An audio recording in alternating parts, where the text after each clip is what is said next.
धमाका धमाका धमाका दोस्तों, आज देवरिया ब्रांच में एमएस भारत एसोसिएट में दोस्तों बहुत ही जोरदार कमाल का धमाका हुआ है दोस्तों। जी हाँ, मैं बताना चाहूँगा आज हम सबके बीच बहुत बेहतरीन पर्सनालिटी मिस्टर अंकित सर ने अपने सपनों की बाइक 1.5 लाख की दोस्तों परचेज की है।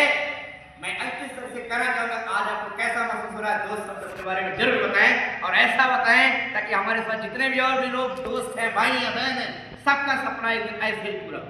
Thank you. मिलना चाहूँगा। नमस्कार दोस्तों, गुड इवनिंग। जैसा कि आप लोग देख सकते हैं कि आज हमने अपने सपने को पूरा किया। एक दिन हम लोग भी एक ड्रीम बनाया था, एक टारगेट के साथ काम किया और आज सपना पूरा अपलाइन और डाउनलाइन की पूरी मेहनत लगी और बढ़िया से काम किए, इसीलिए सपने को अचीव किया। इसलिए बोलते हैं दोस्तों कि आप लोग भी अपना ड्रीम बनाइए और बढ़िया से एक टारगेट बना के काम कीजिए और उस पर लग के एक बार सपना पूरा कीजिए। बाकी जय जय जय जय जय जय।